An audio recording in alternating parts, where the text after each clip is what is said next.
Our brains are wired by what we practice, and most of us, without even realizing, have been practicing stress, distraction, and self-doubt for years. But there is good news. We can change this.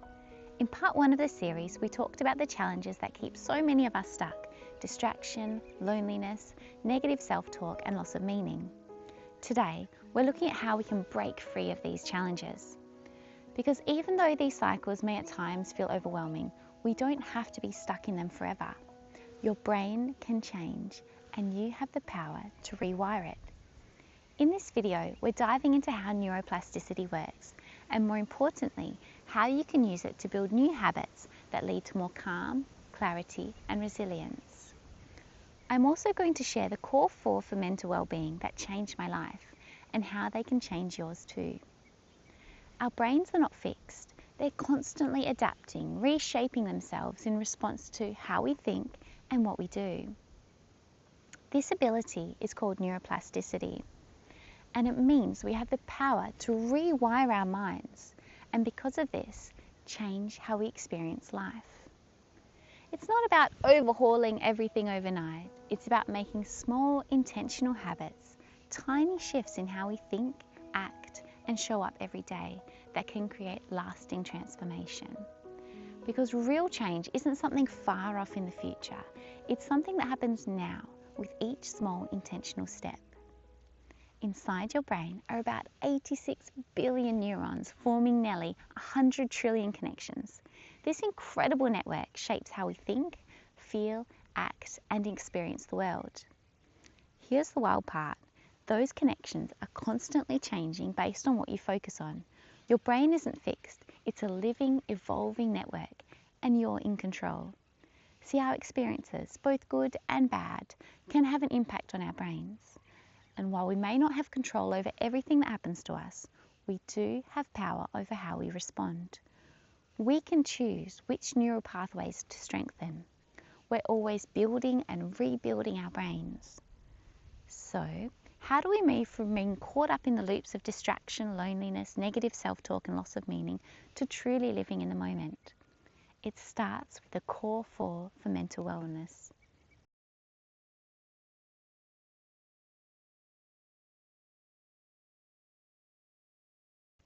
It's amazing how one ordinary moment can snap you out of stress and back into yourself. The key? Awareness, and it only takes a second to come back. I was standing in my kitchen reaching for the cup from the cupboard. The sun was coming in through the window. I turned on the tap, watching the water fill my glass. My mind was somewhere else, going through what I needed to do, thinking about conversations from earlier, trying to work out what I was going to make for dinner, thinking about emails I hadn't got back to yet. I was thinking, did I send that message? Oh, I need to check. Oh, I didn't take out the washing. What time was I meant to be there tomorrow? I should... And then I stopped. It was amazing, just like I stepped outside of myself for a second and actually noticed what I was doing. My shoulders were tight, my breathing was quite fast, my mind was an absolute mess of thoughts, and I was going in all different directions. I let out a slow breath, feeling the tension in my body. A thought crossed my mind. What if I just stayed here for a second? So I did. I felt the cool glass in my hands. I listened to the sound of the water. I took a deep breath and really noticed the way the air moved in and out of my lungs. My mind quieted and I was just here. And in that tiny, truly unremarkable moment, I felt calm. That's the power of mindfulness. It's not about forcing yourself to be still or silencing your thoughts. It's about simply noticing and being here. It only takes a second. Awareness is about being in tune, knowing where our mind is, and sometimes gently guiding it when we need to. It's like building a muscle. Every time you notice your mind has drifted, there's a moment of growth. All we need to do is pause, take a deep breath, tune in and feel where we are in this moment. And every time you do, you're building those neural pathways that will bring you back to yourself again and again.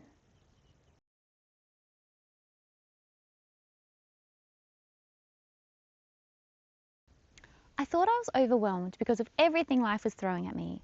But what if the real overwhelm was coming from within me? Turns out I didn't need more time in the day. I needed to understand why I kept feeling it in the first place. I remember one evening staring at my calendar on the wall. Every single day that week was packed, just like the week before and the one before that. Appointments, work demands, errands, social plans. It felt like there wasn't a single moment of quiet and stillness. I remember thinking, I can't keep doing this. I'm so exhausted. I'm just so over it. I just want to press pause for a second so I can catch up. I felt completely stretched, like I was being pulled in a million different directions. My shoulders were so tense, and I let out a sigh that felt like it came from somewhere deep inside my bones. I'm so done. And as I felt this wave of frustration coming over me, I caught myself thinking, why does everyone want something from me? Why can't things be easier? I was blaming the schedule, the people, the situations, everything outside of me. Later that night, I sat down with my journal, something I hadn't made time for in weeks, and started writing, just dumping the thoughts down on paper. And as I wrote, I started to see it, that really uncomfortable realization of what if it's not them? What if this is actually something going on inside me? All the frustration, overwhelm, the pressure, it wasn't about the calendar or the people needing something. It was about how I was responding to everything, how I was pushing myself too far, my inability to say no, expecting perfection, trying to control what was never mine to control. The more I journaled, the more I realized this wasn't about life being too much. It was about me not listening to what my inner world was trying to tell me. The old patterns, old wounds I hadn't noticed before. Then I could see it. These weren't just external problems. They were messages from my inner world trying to get my attention. Now, when I feel big energy building up, I pause and ask myself, is this really the problem, or is this my inner world needing me to pay attention? It's not about silencing the thoughts. It's about recognizing them for what they are, just thoughts, not facts. The more I understood my inner world, the more I started automatically noticing it. And it's not about having it all together. It's about coming to understand ourselves. Yes, I'm still busy sometimes. Life still throws challenges. But now I feel anchored because I know how to come back to myself. And that's something I didn't have before. Insight has given me the space to stop reacting and start responding with calm, clarity, and with a lot more compassion.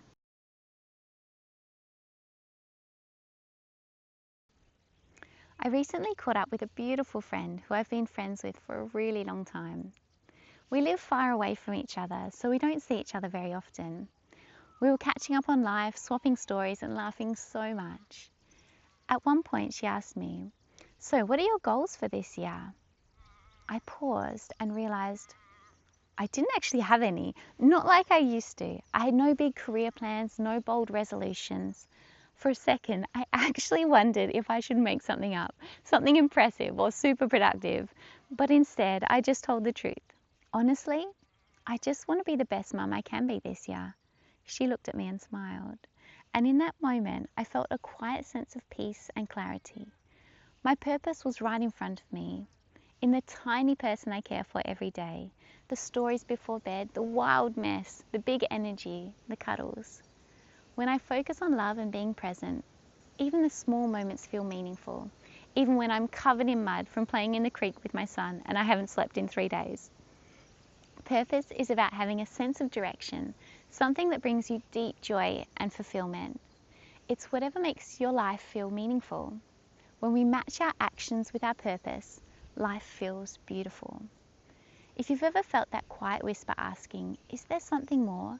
Listen to it, because maybe, just maybe, it's leading you to exactly where you're meant to be.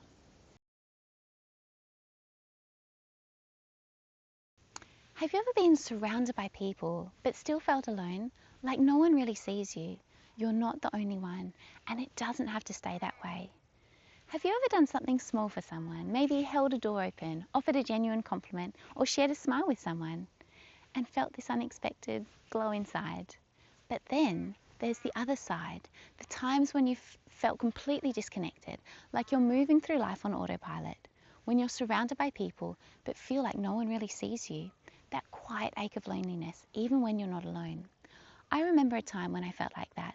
Life was busy. I was doing everything I was supposed to do, checking off all the boxes.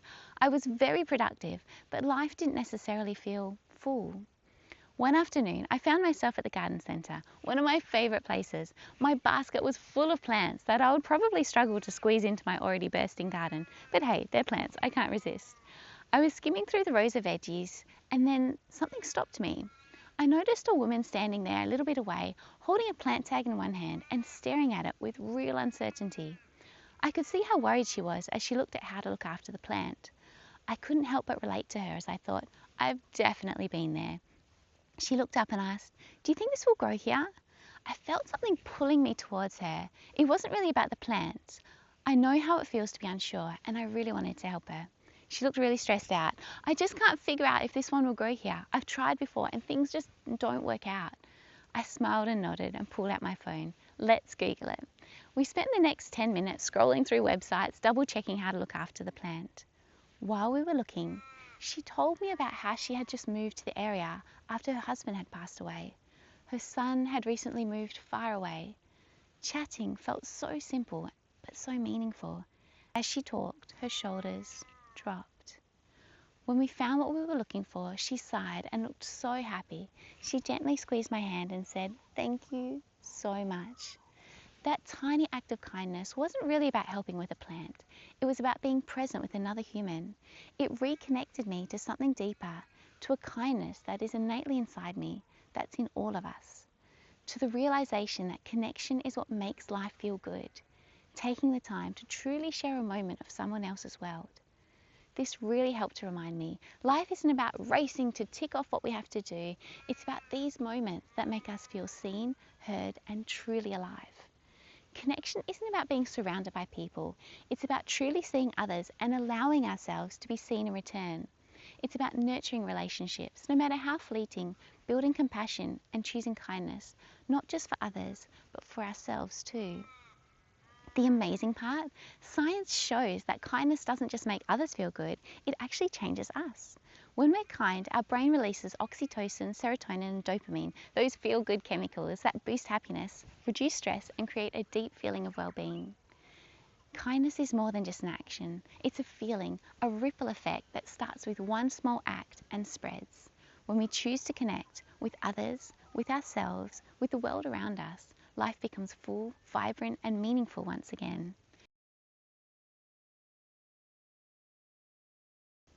When you focus on awareness, introspection, a sense of meaning and connection, even in small ways, you're literally reshaping your brain for the better.